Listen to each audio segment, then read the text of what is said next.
ইনজিল কিতাবের আলেম আব্দুল্লাহ ইবনে সালামের সঙ্গে কোথায় যান বলতেছে ওই নবীর কাছে যাই, তিনি নাকি শেষ নবী হইয়া যাবে। বলতেছে হ্যাঁ তিনি শেষ নবী, তাকে দেখার জন্য যাই। তিনি কি আসলে আল্লাহর পয়গম্বর শেষ নবী মুহাম্মাদুর রাসূলুল্লাহ নাকি? গিয়া দেখেন এইভাবে দূর থেকে নজর করলেন, হাজারো হাজারো মানুষ পিছনে দৌড়াইয়া গেলেন, লগে লগে মানুষ যায়। আব্দুল্লাহ ইবনে সালাম লগে যায়, আব্দুল্লাহ ইবনে সালাম যায়, পিছনে মানুষ যায়। গিয়া যখন ওই যে জিজ্ঞাসা করে কে শেষ নবী হবে, তাকে তো চিনা যায় না, বোঝা যায় না। গিয়া জিজ্ঞাসা করে শেষ নবীকে দেখানো যাবে কিনা, শেষ নবী কোনটা? ওই মানুষগুলো দেখায় দেয়, ওই যে দেখা যায় শেষ নবী অনেক মানুষের ভিতরে বসে রয়েছে। আব্দুল্লাহ ইবনে সালাম চেহারাটা দেখা আসমানের দিকে নজর কইরা আল্লাহু আকবারের দরবারে শুকরিয়া আদায় করে বলে আলহামদুলিল্লাহ। চিৎকার দিয়ে বলেন না আল্লাহু আকবার, আরেকটু জোরে বলেন না আল্লাহু আকবার। আব্দুল্লাহ ইবনে সালাম বলে না না না, আমার আর চিনতে বাকি নাই, ওটাই হবে শেষ নবী মুহাম্মাদুর রাসূলুল্লাহ। জোরে জোরে বলেন সাল্লাল্লাহু আলাইহি ওয়াসাল্লাম। আরে এইটাই কেন আমি তো আমার হাবিবকে এমন সুন্দর কইরা সাজাইয়া দিলাম। নবীজি যখন আমেনার কোলে এসে গেছে, আমেনা তাকাইয়া অবাক হইয়া আল্লাহর দরবারে শুকরিয়া আদায় কইরা ডাক দিয়া বইলানে আমেনা। নজর কইরা দেখে যখনই মুহাম্মদ আইসা গেল, আর তার নাম ছিল আহমদ। আহমদ যখন দুনিয়া আইসা গেল, দুনিয়ায় আসতে দেরি, তাকাইয়া দেখে দেয়ালে দেয়ালে তাকে সালাম দিতে রইল। শুধু এটাই নয় আহমদ যখন দুনিয়া আসলো, আসতে দেরি হয়, তাকাইয়া দেখে অন্যান্য শিশুরা যখন আসে তাদের নাভিটা আমার পেটের সঙ্গে লাইগা থাকে। আহমদ যখন আইসা গেল, তাকাইয়া দেখে না না না, তার নাভিটা তো লগে লাগানো না, নাভিটা কুদরতি ভাবে কে জানি কাইটা দিছে। শুধু এটাই নয় তাকাইয়া যখন দেখে আহমদকে দুনিয়ায় আসতে দেরি, অন্যান্য শিশুরা দেখে যখন 8-10 বছর বয়স হয় মুসলমানি করানো হয়, কিন্তু না না না, আমি যখন তাকাইয়া দেখি আমার আহমদের মুসলমানি কে জানি কুদরতি ভাবে কইরা দিছে। শুধু এটাই নয় অন্যান্য শিশুরা যখন আসে দুর্গন্ধে ঘরটা মোহিত হইয়া যায়, কিন্তু যখন আমার আহমদের দিকে তাকাইয়া নজর করি দেখি না না না, আমার আহমদ আসতে দেরি, এলাকা খুশবু দিয়া পড়তে দেরি হয় না। চিৎকার দিয়ে বলেন আল্লাহু আকবার। আরে সুন্নত মেরে পেশ নজর কলব মে আল্লাহ, अरे सुन्नत मेरे पेश नजर कल्बों में अल्लाह, रोजा मेरे आंखों में है काबा मेरे दिल में।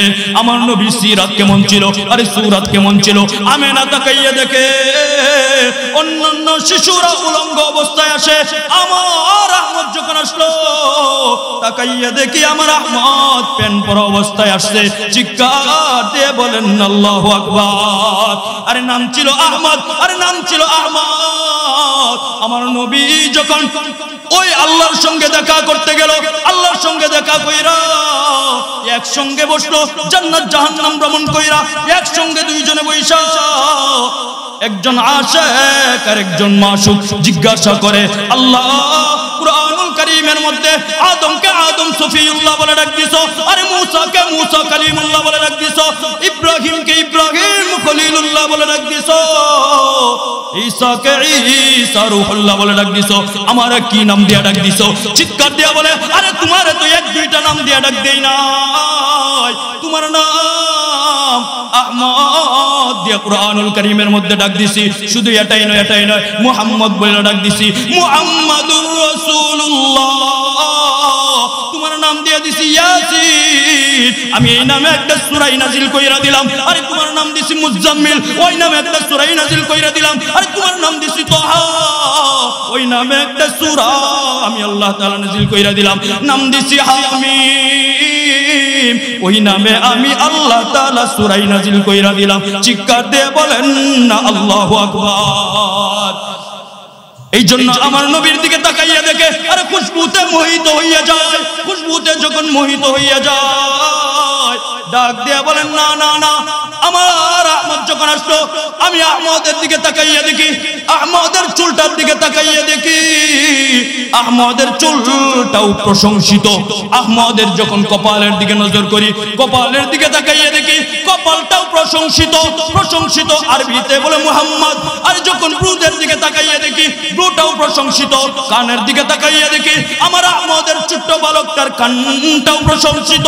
আমি যখন তুতার দিকে তাকাইয়া দেখি এমন সুন্দর তুতা পৃথিবীতে কোন সন্তান জন্ম হয় নাই। টুটের দিকে তাকাইয়া দেখি এমন সুন্দর টুট আর পৃথিবীতে কারো হয় নাই। হাতের দিকে তাকাইয়া দেখি এমন সুন্দর হাত আর হয় না। আঙ্গুলের দিকে তাকাইয়া দেখি আঙ্গুলও প্রশংসিত। বুকের দিকে তাকাইয়া দেখি বুকটাও প্রশংসিত। আরে আবার পাজরের দিকে তাকাইলাম, পাজরের দিকে তাকাইয়া আমি আমেনা অবাক হইয়া গেলাম। আরে পাজরটাও তো প্রশংসিত। হাঁটুর দিকে তাকাইলাম, হাঁটুটাও প্রশংসিত। পায়ের আঙ্গুলগুলোর দিকে তাকাই, আঙ্গুলগুলো প্রশংসিত। আল্লাহ বলে আমার বন্ধুর নাম আমি তো পৃথিবী সৃষ্টির আগেই বানাইয়া রাখলাম মুহাম্মদ। কেউ চাইলে তো আমি দিতাম, এখন দেখি কেউ চাই কিনা। আমি না মাথাটা নিচুর দিকে দিয়া আল্লাহ তাআলার দিকে মুতাওয়াজ্জিহ হইয়া ডাক দিয়া বলে আল্লাহ এমন কোন সন্তান দিলা সন্তান জন্ম হইতে দেরি হয়, ঘরের দেয়াল থেকে সালাম আসতে দেরি হয় না, সন্তান জন্ম হইতে দেরি হয়, তোমার দিকে সেজদায় পড়তে দেরি হয় না, সন্তান জন্ম হইতে দেরি হয়। যেই দিকেই তাকায় আমার সন্তানের ওই দিকেই যেন প্রশংসিত। কার প্রশংসা করব, কার প্রশংসা করব? আল্লাহ আমার সন্তানের নাম কি রাখবো? আল্লাহ তাআলা আমেনার দিলের মধ্যে আলহামদুলিল্লাহ দেয়। যাও যাও যাও তোমার সন্তানের নাম রাইখা দাও। যেহেতু চুল থেকে নিয়া মাথা পর্যন্ত, মাথা থেকে নিয়া পায়ের নখ পর্যন্ত প্রশংসিত। যাও যাও যাও তোমার সন্তানের নামটাও প্রশংসিত রাইখা দাও। আজ থেকে তোমার সন্তানের নাম মুহাম্মদ রাইখা দিলাম। চিৎকার দিয়ে বলেন না আল্লাহু আকবার। আলহামদুলিমান কদ্দারা খায়রু ওয়া খাবালা ওয়া শুকরু লিমান সাওয়ারা হুসনাও ওয়া জামালা ওয়া শুকরু লিমান সাওয়ারা হুসনাও ওয়া জামালা। আরে 40 জন যখন একজন একসঙ্গে তাইকা যায় ওইখানে কি একজন মুমিন হয় না? 40 জন মুসলমান যখন একসঙ্গে এক জায়গার মধ্যে তাইকা মহান আল্লাহ তাআলার দরবারে দুইটা হাত তুইলা দোয়া করে, আল্লাহ তাআলা বইলা নেয় 40 জনের মধ্যে একজনকে ওলি বানাইয়া আমি আল্লাহ তাআলা ওই জামায়াতের দোয়াটাকে কবুল আর মঞ্জুর কইরা নেই। এইখানে তো আর মানুষ বেশি, এই জন্য এইখানে যারা জিকির করবে, এইখানে যারা একবার আলহামদুলিল্লাহ বইলা ডাক দিবে, একবার সুবহানাল্লাহ বইলা ডাক দিবে, আল্লাহ তাআলা জানাইয়া দেয় ও দুনিয়ার মুসলমান ইমানদার শুইনা নাও, শুইনা নাও। তুমি যখন আমার দরবারে শুকরিয়া আদায় কইরা নিবা আমি আল্লাহ তাআলা তোমাকে জান্নাতি বলে ঘোষণা দিয়ে দেব। ইব্রাহিম আলাইহিস সালামের কিতাবের মধ্যে বলা হয়েছে জান্নাত মরুভূমির মতো। আমার আপনার নবীর উপরে যে কিতাব নাজিল হয়েছে কুরআনুল কারীমের মধ্যে বলা হয়েছে জান্নাত সুসজ্জিত থাকবে। তাহলে ইব্রাহিম আলাইহিস সালামের কিতাবের মধ্যে যে বলা হয়েছে জান্নাত মরুভূমির মতো, ওটাও আসমানি কিতাব। আমার আপনার নবীর উপরে যে কিতাব নাজিল হয়েছে কুরআনুল কারীম কালামুল্লাহ, ওটাও আসমানি কিতাব। তাহলে একটার মধ্যে বলা হয়েছে জান্নাত মরুভূমির মতো, আরেকটার মধ্যে বলা হয়েছে জান্নাতটা থাকবে সুসজ্জিত, বান্দার জন্য সুসজ্জিত থাকবে, হুরগেল মানে ভরা থাকবে, যেই জায়গায় যাইবে ওই জায়গায় সুসজ্জিত থাকবে। তাহলে উভয়টাই হলো, দুটোটাই হলো আসমানি কিতাব। তাহলে একটাই বলল মরুভূমি, আরেকটাই বলল সুসজ্জিত। ঘটনা কি? আল্লাহ তাআলা বইলা নিলেন হ্যাঁ দুটোটাই সত্য, একটাও মিথ্যা নয়। তবে শুইনা নাও, ওই মরুভূমির মতো জান্নাতটা থাকবে। যে দুনিয়ার মধ্যে যতবার সুবহানাল্লাহ বলবে তার মরুভূমির মতো জান্নাতটার মধ্যে ততবার আমি আল্লাহ তাআলা গাছ লাগায়া দেব। যে যত বেশি আমল করবে আমি আল্লাহ তাআলা তার মরুভূমির মতো জান্নাতটা সুসজ্জিত কইরা দেব। যে যত বেশি আমল কইরা নিবে তার জান্নাতটাও তত বেশি সুসজ্জিত হইয়া যাবে। এই জন্য আমরা যেন জিকিরে ফিকিরে সব সময় থাকি। যেই কথা বলতেছিলাম, আমি একটা কুরআনুল কারীমের ছোট্ট একটা সূরা নিয়েছি। ওই সূরার মধ্যে মহান আল্লাহ তাআলা বান্দাকে গিফট দিয়েছেন, তার প্রিয় হাবিবকে গিফট পাঠাইছেন। শানে নুজুল হলো দুইটা, সূরা আসর আসর নামকরণ করা হয়েছে সময় সবচেয়ে মূল্যবান জিনিস। মূল্যবান জিনিসের নাম কইরা আল্লাহ তাআলা একটা সূরা নাজিল করছেন। এই সূরাটাই তার প্রিয় হাবিবকে দান করছেন, গিফট হিসাবে পাঠায় দিয়েছেন। ওই সূরা কেন নাজিল করলেন, তার প্রেক্ষাপট কি, অবস্থা কি? অবস্থা হলো এমন, কখন নাজিল হয়েছে? যখন ইসলাম প্রথম আমার আপনার নবী বিশ্ব নবী রাহমাতুল আলামিনের উপর যখন নবুয়ত আসলো, 40 বছর বয়সে নবুয়ত আসার পরে আমার আপনার নবী বিশ্ব নবী রাহমাতুল আলামিন মক্কা নগরীতে দাওয়াত দেওয়া শুরু করলেন। দাওয়াত দিতে দিতে কিছু সংখ্যক মানুষ মুসলমান হইল, কালেমার ছায়া তলে আসলো। এর মধ্যে একজন ছিল, এক নম্বরে যেই লোক ছিল তার নাম ছিল আবু বকর সিদ্দিক রাদিয়াল্লাহু তাআলা আনহু। আবু বকর সিদ্দিক রাদিয়াল্লাহু তাআলা আনহু, এই সূরার শানে নুজুল হলো দুইটা। একটা হলো আবু বকর রাদিয়াল্লাহু তাআলা আনহু, তিনি মক্কা নগরীর মধ্যে সবচেয়ে বড় ব্যবসায়ী ছিলেন, সবচেয়ে বড় ধন দৌলতওয়ালার মালিক ছিলেন, সবচেয়ে বেশি টাকা পয়সার মালিক ছিলেন। তিনি 8 ঘন্টা ব্যবসা করতেন, 8 ঘন্টা ব্যবসা বাণিজ্য করতেন।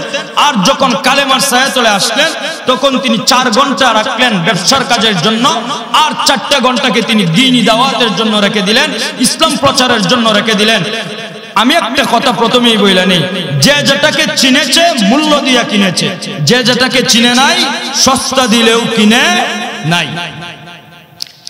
আবু বকর চিনে ফেলেছে কালেমা কেমন, ইসলাম কেমন, এটা আবু বকর চিনে ফেলেছে। খলিফাতুল মুসলিমিন আবু বকর রাদিয়াল্লাহু তাআলা আনহু যখন মক্কা নগরীতে কালেমার দাওয়াত দিতেছেন, ব্যবসা বাণিজ্য করেন, 4 ঘন্টা ব্যবসার কাজের জন্য রাখলেন, আর 4 ঘন্টা তিনি কালেমার দাওয়াত দেন। আল্লাহ নবী বিশ্ব নবী রাহমাতুল আলামিন যেই দিনের দাওয়াত পৌঁছাইতে লাগলেন, আবু বকর দ্বীনের দাওয়াত পৌঁছাইতে লাগলেন। পৌঁছাইতে এমন একটা অবস্থা হয়ে গেছে, মানুষ ধীরে ধীরে আস্তে আস্তে কালেমার ছায়া চলে আসতেছে। কাফের মুশরিকদের পছন্দ হয় না, বেদিনদের পছন্দ হয় না, ডাক দিয়া বলে আবু বকর ধ্বংস হয়ে যাচ্ছে। আব্দুল্লাহর ছেলে মুহাম্মদের পালাই পরে আবু বকর ধ্বংস হয়ে যাচ্ছে। খলিফাতুল মুসলিমিন আবু বকর রাদিয়াল্লাহু তাআলা আনহু তাদের কথা শুনেন না। আবু বকর রাদিয়াল্লাহু তাআলা আনহু বাহির হইয়া গেলেন, বাহির হইয়া চিন্তা করলেন, আমি তো দুনিয়া বহুত কামাইলাম, এবার দেখি জান্নাত কামাইতে পারি কিনা। জান্নাত কামানোর জন্য আবু বকর রাদিয়াল্লাহু তাআলা আনহু বাহির হয়ে গেলেন।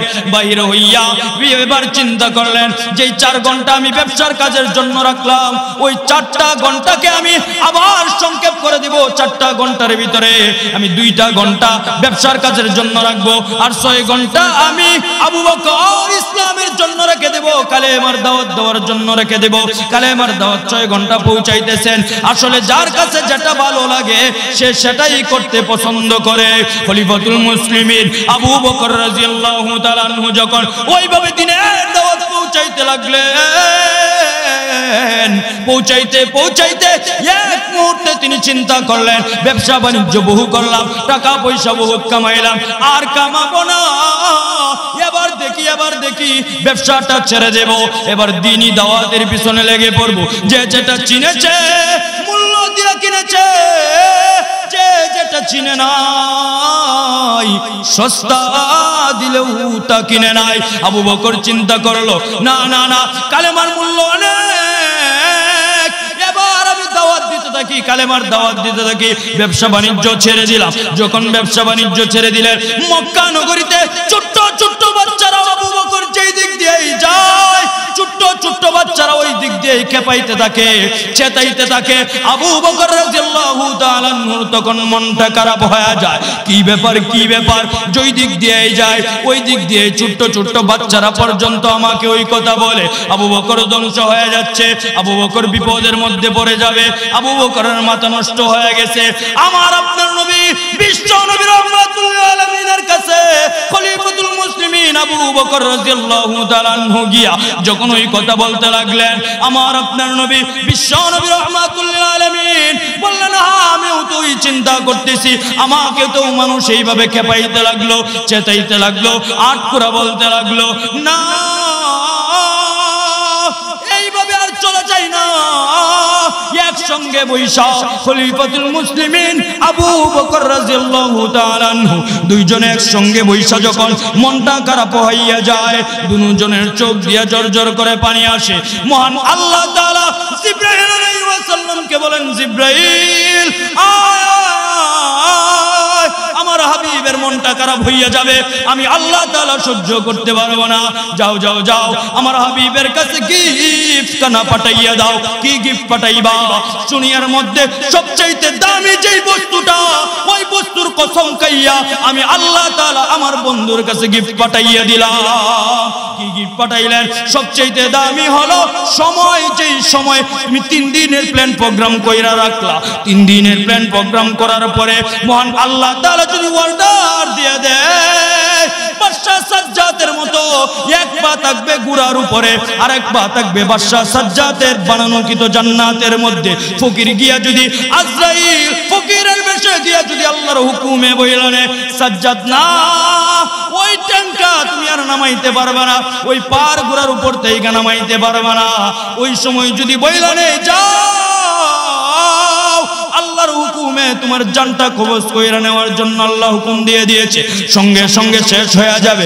এই জন্য বললাম দুনিয়ার মধ্যে সবচেয়ে মূল্যবান জিনিসের নাম হলো সময়। সময়ের কসম খাইয়া মহান আল্লাহ তাআলা জানাইয়া দেয়, যাও আমার হাবিবের কাছে আমি গিফট পাঠাইয়া দিলাম। কেমন গাবে গিফট পাঠাইয়া দিলেন, সময় কেমন মূল্যবান জিনিস। তাই বুঝাইতে গেলে ছোট্ট একটা ঘটনা বলতে হবে। আব্দুল ওয়াহেদ নাম ছিল একজন ব্যক্তির। আব্দুল ওয়াহেদ ওই ব্যক্তি আল্লাহ তাআলার কাছে যেটাই চায় আল্লাহ তাআলা ওইটাই দেয়। যাই নামাজের মধ্যে বসিয়া আব্দুল ওয়াহেদ আল্লাহ তাআলার দরবারে চাইয়া নে, আল্লাহ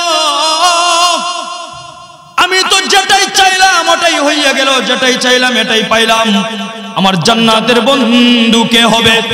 ডাক দিয়া দিয়া বললেন, জান্নাতের বন্ধু তোমার একজন মহিলা হবে। ওই মহিলাটার নাম কি? মহিলাটার নাম মাইমুনা।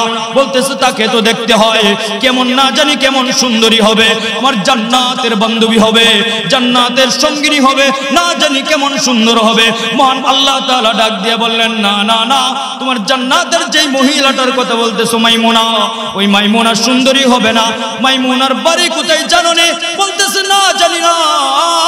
মাইমুনার বাড়ি হলো হাবশা। যেই এলাকার মানুষের চেহারার ডগ ভালো না, মাইমুনারও চেহারা ভালো না, টুটগুলো মোটা মোটা, কালো চেহারা ভালো না, কেমন দেখা যায়, ওই মাইমুনা ভালো না। বলতেছে আল্লাহ ভালো না খারাপ এটা আমি জানি না, কিন্তু আমার জান্নাতে যেই ব্যক্তিটা আমার সঙ্গিনী হবে, আমার বান্ধবী হবে, আমার সঙ্গে থাকবে, ওটাকে তো দেখতেই হয়, ওনাকে দেখতে হবে। আল্লাহ কোথায় গেলে পাবো? বলতেছে ওই জায়গা, ওই মরুভূমির প্রান্ত পার হইয়া তুমি যাও, গিয়া দেখবা একটা পাহাড়, পরবর্তীতে আর একটা পাহাড়, 3টা পাহাড় পার হইয়া গিয়া দেখবা মাইমুনা ওই এলাকার মধ্যে থাকে। যখন চলিলা গেলেন গিয়া মানুষদেরকে জিজ্ঞাসা করেন, মাইমুনা নামে আল্লাহর কোনো বান্দি আছে কিনা? না, মাইমুনা নামে আল্লাহর কোনো বান্ধবী নাই। বলতেছে কে সেই মহিলা? যেই মহিলার কথা মহান আল্লাহ তাআলা বইলা দিলেন, জান্নাতি বলে ঘোষণা দিয়া দিলেন, আমার জান্নাতের বান্ধবী হবে, আমার জান্নাতের সঙ্গিনী হবে। মাইমুনা তার বাড়ি কোথায়? এলাকার কি মাইমুনা নামে কোনো মহিলা নাই? এমন সুরত আর সিরাতের কোনো মহিলা নাই? না, এমন কোন মহিলা আমাদের এলাকায় এমন কোন মহিলা নাই। তাহলে ওই মহিলাটা কে হইতে পারে? একজন ব্যক্তি ডাক দিয়া বলে, তবে মাইমুনা নামে কোনো মহিলা নাই, একজনকে চিনি। ওই পাহাড়ের ওই কিনার একটা জঙ্গলের কিনারার মধ্যে একজন মহিলার কণ্ঠ দইরা রাত্র গভীর হইয়া যায়, তখন কান্নার একটা আওয়াজ শোনা যায়। আমার মনে হয় তোমার মাইমুনা যেই মহিলাটাকে সন্ধান করতেছো, ওই সন্ধানকৃত মহিলাটা ওই জায়গায় হবে, ওটাই হবে তোমার সন্ধানকৃত মাইমুনা মহিলা, তোমার জান্নাতের সঙ্গিনী।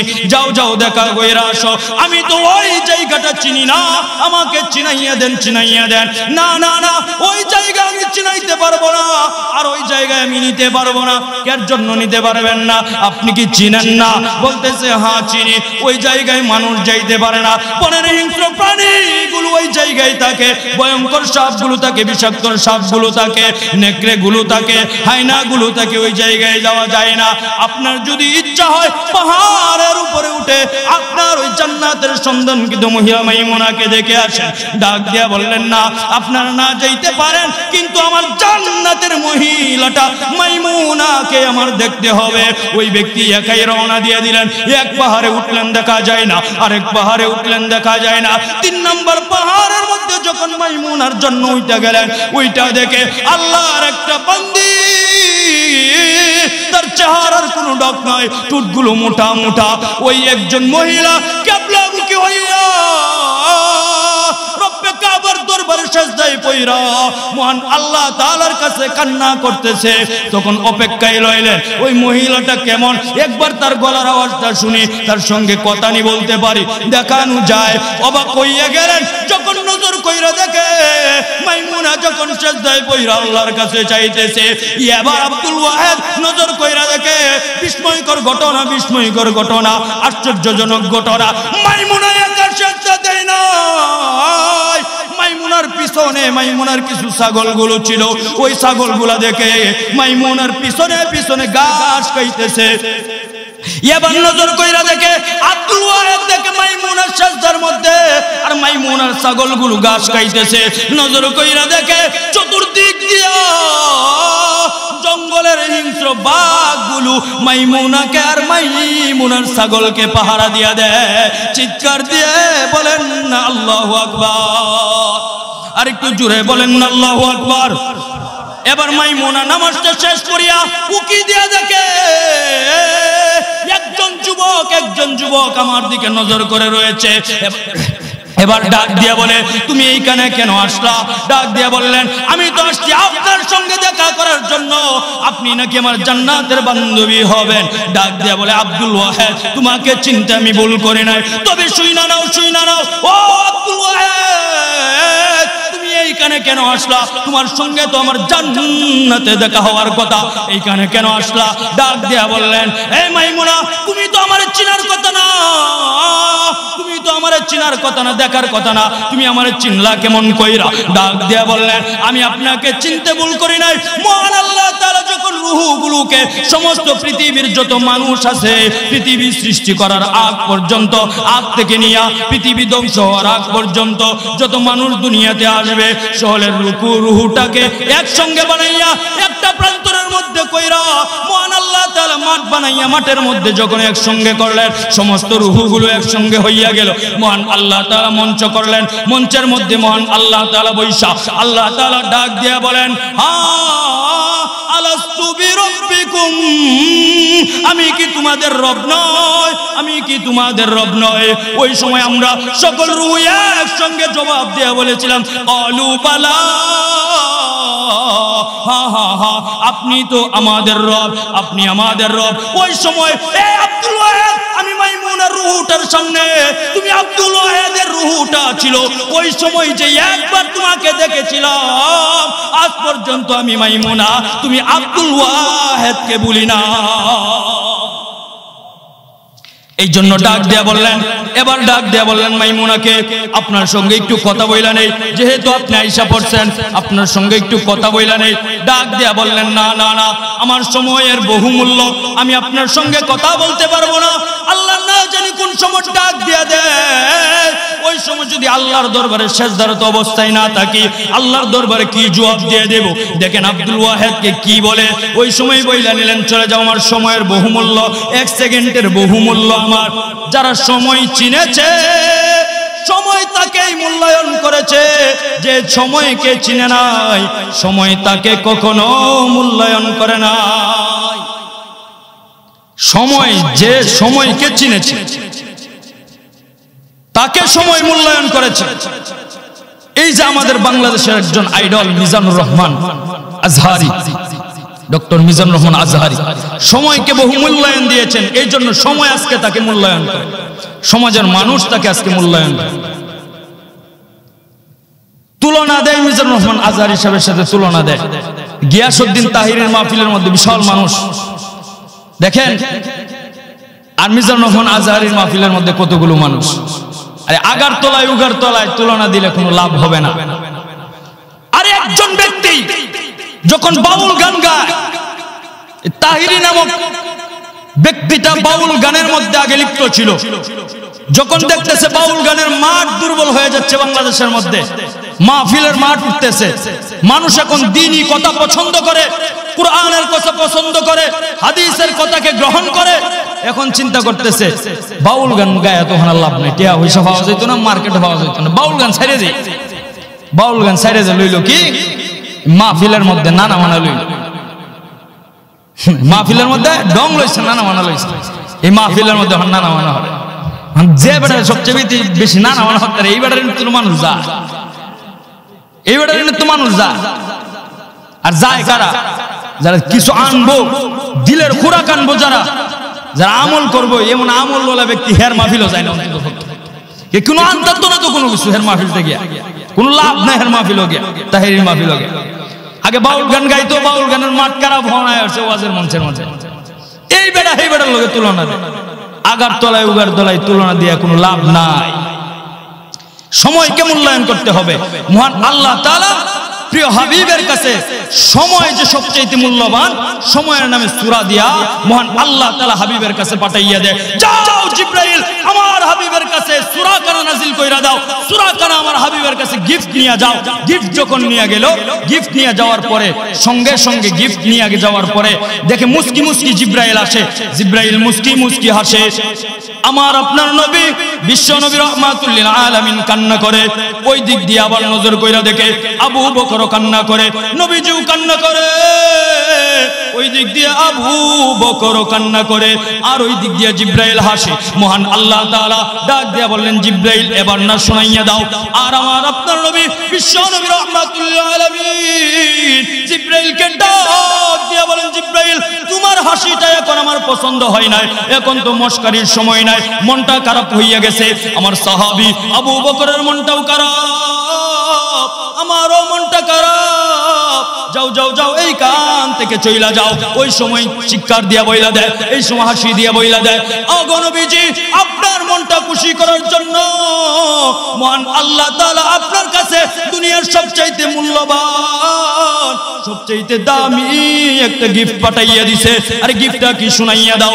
তখন আল্লাহ তাআলার ঘোষণা অনুযায়ী জিবরাইল আলাইহিস সালাম শুনাইয়া দিলেন, ওয়াল আসর, সময়ের কসম খাইয়া বললেন, সময়ের কসম খাইয়া মহান আল্লাহ তাআলা জানাইয়া দে, হাবিব আপনি কাইন্দেন না, আপনার মনটা খারাপ কইরেন না।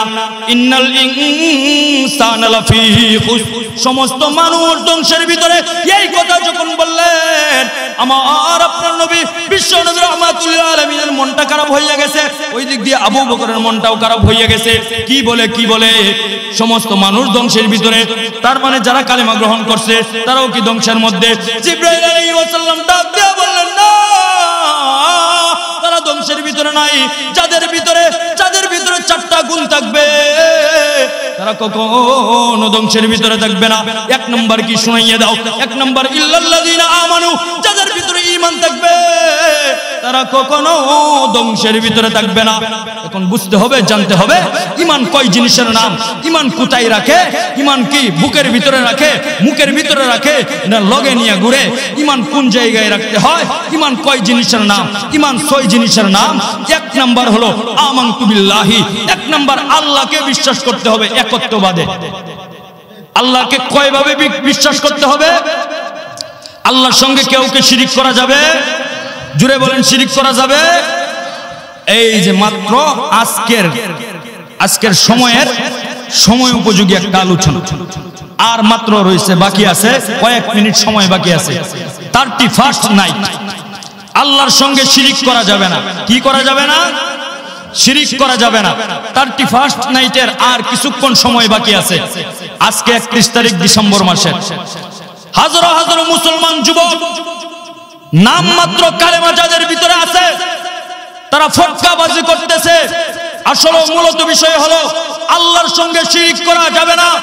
যারা আজকে বুঝা হোক না বুঝা হোক দেশের মধ্যে সকলেই মূর্খ নয়, দেশের মধ্যে 90% উপরে মানুষ শিক্ষিত। ওই শিক্ষিত সমাজের মধ্যে প্রত্যেকটা এলাকায় এলাকায় ইসলাম প্রিয় দিন প্রিয় মানুষের কাছে উলামায়ে কেরাম তাদের হকগুলো বুঝাই দিতেছে।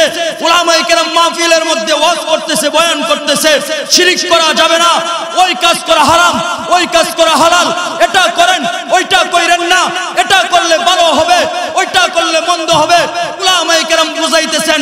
কিন্তু আজকে কিছু মানুষ উলামায়ে কেরামের কথা না শুই না, কানে না দিয়া আজকে দেখতেছেন 31st নাইট করতেছে। আর শুই না রাখেন 31st নাইট কাকে বলে? জানুয়ারি মাস প্রথম শুরু হয়, কালকেই জানুয়ারি মাস 1 তারিখ শুরু হয়ে যাবে। জানুস নামে একটা মূর্তি আছে, জানুস নামে একটা মূর্তি আছে। ওই মূর্তি গুগলের মধ্যে সার্চ দিয়ে দেখবেন। জানুস নামের মূর্তির মাথা হলো 2টা। ওই মাথা তখনকার সময়ে ইংরেজ বেনিয়াদের আগের ঘটনা। তখনকার সময়ে তারা কি করত? পূজা করত, ওই জানুস নামের মূর্তির পূজা করত। পূজা কইরা তারা আগামী বছর দিনগুলো ভালো যায়, এই জন্য তারা বলতো যে আমাদের দিন যেন ভালো যায়, এজন্য তারা পূজা করতো। আর তার এক হাতে ছিল চাবি আর এক হাতে লাঠি। চাবি তারা বিশ্বাস করতো যে এই চাবিটা এই জন্য রাখছে যে জানুস নামক মূর্তির যদি পূজা না করা হয় তাহলে জান্নাতের চাবি পাওয়া যেত, স্বর্গের চাবি পাওয়া যেত। এই চিন্তা করে এটারে পূজা করতো। আর এটারে পূজা করতো, পূজা কইরা তারপরে দিনের কাজ শুরু করত, সকালবেলায় কাজ শুরু করত। এই জন্য এটার নাম রাখা হয়েছে জানুয়ারি। বছর যেহেতু শুরু হয়, আমরা ওই জানুস নামক মূর্তির পূজা কইরা বছর শুরু করব। এ মুসলমান, আজকে বুঝতে হবে, জানতে হবে, যারা ওই জানুস নামক মূর্তির গোলামি করে, মুসলমান নামদারি মুসলমান, যারা আজকে রাত্র কিছুক্ষণ পরে ফটকাবাজি করবে, আজকে ডিসেম্বর মাসের 31 তারিখে ফটকাবাজি করবে, জানুস নামক মূর্তির গোলামি করবে, শুইনা নাও, তারা মুসলমান হইতে পারে না। কাফেরের নামের মধ্যে তাদের নাম তালিকা উঠে গেছে, তারা কখনো মুসলমান হইতে পারে না। আল্লাহর একত্ববাদকে বিশ্বাস করে না, তারা শিরকের মধ্যে লিপ্ত হয়ে গেছে, তারা কখনোই মুসলমান হইতে পারে না, কখনোই মুসলমান হইতে পারে না। ইল্লাল্লাযিনা আমানু, যারা ঈমান আনবে। ঈমান কয় জিনিসের নাম? ঈমান 6 জিনিসের নাম। ইল্লাল্লাযিনা আমানু, একত্ববাদ বিশ্বাস করতে হবে। কাকে? চিৎকার দিয়ে বলেন কাকে? ইল্লাল্লাযিনা আমানু ওয়া আমিলুস সলিহাত। আরে 1 নাম্বার ঈমান কাকে বলে? ঈমান কয় জিনিসের নাম? ঈমান 6 জিনিসের নাম। 6 জিনিসের নাম হলো ঈমান। কয় জিনিসের নাম? 6 জিনিসের নাম। হাতে গোনা নেন। 1 নাম্বার জিনিস ইল্লাল্লাযিনা আমানু, যারা ঈমান আনবে। আসমানি যত ফেরেশতা আছে সকল ফেরেশতাকে বিশ্বাস করতে হবে, সকল ফেরেশতাকে বিশ্বাস করতে হবে। 3 নাম্বার হইল আল্লাহ তাআলার আসমানি যত কিতাব আছে সকল কিতাবকে বিশ্বাস করতে হবে। 4 নাম্বার হইল, 4 নাম্বার যেই বিষয়টা বললেন, হ্যাঁ দুনিয়ার মুসলমান যত পয়গম্বর আসছে সকল পয়গম্বরকে বিশ্বাস করতে হবে। 3 নাম্বার, আমরা যেই কাজই করি না কেন সকল কাজই আল্লাহ তাআলার তাকদীর অনুযায়ী হয়, আল্লাহ তাআলার তাকদীরকে বিশ্বাস করতে হবে। তারপরে বইলা নিলেন, হ্যাঁ শেষ যেইটা আবু জাহেল বিশ্বাস করত, মৃত্যু একদিন হবে, মৃত্যু একদিন হবে। উতবা, সাইবা, আস ইবনে ওয়াইল, নমরুদ, ফেরাউন সকলেই বিশ্বাস করত মৃত্যু অবধারিত, মৃত্যু একদিন হয়েই যাবে। কিন্তু এটা বিশ্বাস করত না মৃত্যুর পরে পুনরায় আল্লাহ তাআলা জীবিত করবেন। হ্যাঁ শেষ নাম্বার, মৃত্যুর পরে পুনরায় জীবিত হইতে হবে। শুইনা নেন। হ্যাঁ এটাই হলো শেষ, যে 6টা জিনিসের নাম ঈমান। ওই 6টার ভিতরে যদি একটা কেউ না মানে, একটা কেউ আমল না করে, তাহলে বিশেষজ্ঞগণ বলেন যে 6টার মধ্যে যারা একটাও না মানলো, 1 মণ দুধের ভিতরে যেমন 1 ফুটা চেনা দিলে সমস্ত দুধেই নষ্ট হয়ে যায়, 6টার ভিতরে যদি কোনো ব্যক্তি একটাও না মানে তার ঈমানই ধ্বংস হয়ে যায়। এই জন্য প্রথম নাম্বার, যারা জান্নাতে যাইবে, যারা সুসংবাদকৃত হইবে, তারা 1 নাম্বার হলো ইল্লাল্লাযিনা আমানু, যারা ঈমান আনবে, ওয়া আমিলুস সলিহাত, যারা আমলে সালেহ করবে, অর্থাৎ নিজে নেক আমল করবে, অন্যকে নেক আমলের আদেশ দিবে, অসৎ কাজ থেকে ফিরিয়ে আনবে। 3 নাম্বার, হকের পক্ষে কথা বলতে হবে, সে যেই হোক না কেন হকের পক্ষে কথা বলতে হবে। হকের পক্ষে কথা বলতে গিয়া যদি আমার বাবা বেজার হইয়া যায়, হবে না কেন, হইলে হোক। আমার মা বেজার হইলে হোক, আমার বাবা বেজার হইয়া যায়, আত্মীয় স্বজন বেজার হইয়া যায়, বন্ধু বান্ধব বেজার হইয়া যায়, হয়ে যাক না কেন, হকের কথা থেকে বেরোত থাকতে পারবো না। ওটাই হলো 3 নাম্বার, হকের পক্ষে কথা বলতে হবে। 4 নাম্বার যেই বিষয়টা, ও দুনিয়ার মুসলমান, আল্লাহ তাআলা জানাইয়া দেয় যারা ধৈর্য ধারণ করবে, ধৈর্য ধারণকারীর সঙ্গে মহান আল্লাহ তাআলা স্বয়ং হয়ে যায়। আল্লাহ তাআলা বললেন তোমরা 4টা কাজ যখন করবা ধ্বংসের ভিতরে পড়বা না। আমি তো তোমাদেরকে শ্রেষ্ঠ নবীর উম্মত বানাইলাম। ওই নবী যখন দুনিয়াতে আসলো, আসতে দেরি হইল, আমি মহান আল্লাহ তাআলা জানাইয়া দিতে দেরি হয় না। এ জিবরাইল যাও যাও যাও, আমার হাবিবকে এমন কোন একটা বালুর কোনাও যেন না থাকে যে আমার হাবিবকে চিনে না, সকল জায়গায় চিনে আনিয়ে আসো। একটা বালুর কোনাও যেন এই কথা না বলতে পারে যে আমার হাবিব চিনে না, সকলকেই চিনে আনিয়ে আসলো। জিবরাইল সকলকেই চিনে আনিয়ে আসলো। চিনাইতে দেরি, ওই সময় বলতে দেরি না, যাও যাও যাও, এবার 20 জন পয়গম্বরের গুণ ঢুকায়া দাও। কোন 20 জন পয়গম্বরের গুণ ঢুকাবো? আতুহু খুলুকা আদম, মারিফাতা শীশ, শুজাআতা নূহ, কুল্লাতা ইব্রাহিম, লিসানা ইসমাঈল, রিজাআ ঈসা, ফাসাতা সালেহ, হিকমাতা লুত, বুশরা ইয়াকুব, জামালা ইউসুফ, সবরা আইয়ুব, তাআতা ইউনুস, জিহাদা ইউশা, সাউতা দাউদ, হুব্বা দানিয়াল, ওয়াকালা ইলিয়াস, সুদা ঈসা, কুওয়াতা মূসা, হাইবাতা সুলাইমান, ওয়া ইলমাল খিজির। 20টা নবীর গুণ ঢুকায়া দাও। সাথে সাথে 20টা নবীর গুণ ঢুকায়া দিল। ঢুকাইতে দেরি, ওই সময় আল্লাহ আসতে দেরি না। পয়গম্বর তো 20 জন না, লক্ষাধিক পয়গম্বর। সকলের গুণের ভিতরে আমার হাবিবকে ডুবায়া দাও। সকলের গুণের ভিতরে হাবিবকে ডুবায়া দিল। আর বলল, হাবিব আপনি টেনশন করেন তো করেন কিসের লাইগা? হায় হায়, আপনাকে যা দিছি তা আদমকে দেই নাই, আপনাকে যা দিছি তা নূহকে দেই নাই, আপনাকে যা দিছি তা শীষকে দেই নাই, আপনাকে যা দিছি তা কাউকে দেই নাই। হায় হায়, আরে আপনি তো এমন, আপনার চেহারা দেখতে দেরি, বেদিন মুসলমান হইতে দেরি নাই। এই জন্য বললেন আতুহু খুলুকা আদম, মারিফাতা শীশ, শুজাআতা নূহ, কুল্লাতা ইব্রাহিম, লিসানা ইসমাঈল, রিজাআ ঈসা, ফাসাতা সালেহ, হিকমাতা লুত, বুশরা ইয়াকুব, জামালা ইউসুফ। ইউসুফ আলাইহিস সালামের চেহারা দেইখা, ইউসুফ আলাইহিস সালামের চেহারা দেইখা জুলেখা পাগলই না হইছিল, প্রেমেই না পড়ছিল, মন্ত্রী ম্যাজিস্ট্রেটের বউ হাতেই না কাটছে। হায় হায়, আমার নবীর চেহারা দেখতে দেরি, মানুষ কালেমা পড়তে দেরি হয় না না না। ওই নবীর উম্মত আমরা হয়ে গেছি। এই জন্য বললেন আল্লাহ তাআলা যেন আমাদেরকে 3টা শ্রেষ্ঠত্ব দান করলেন। 1 নাম্বার মানুষ বানাইয়া শ্রেষ্ঠত্ব দান করলেন, 2 নাম্বার বিশ্ব নবীর উম্মত বানাইয়া শ্রেষ্ঠত্ব দান করলেন, 3 নাম্বার মহান আল্লাহ তাআলা জান্নাতি বলে ঘোষণা দিয়ে আমাদেরকে শ্রেষ্ঠত্ব দান করলেন। আল্লাহ তাআলা যেন আমরা যেন ওই জান্নাতি ওয়ালা হইয়া কবরে যাইতে পারি, আল্লাহ তাআলার পছন্দনীয় হইয়া কবরে যাইতে পারি। আল্লাহ তাআলা আমার জবান দিয়ে যেই কথাগুলো বাহির করছেন ওইগুলোর উপরে সবার প্রথম আমাকে, তারপরে আপনাদেরকে আমল করার তৌফিক দান করুন। ওয়া মা আলাইনা ইল্লাল বালাগ। আসসালামু আলাইকুম ওয়া রাহমাতুল্লাহ।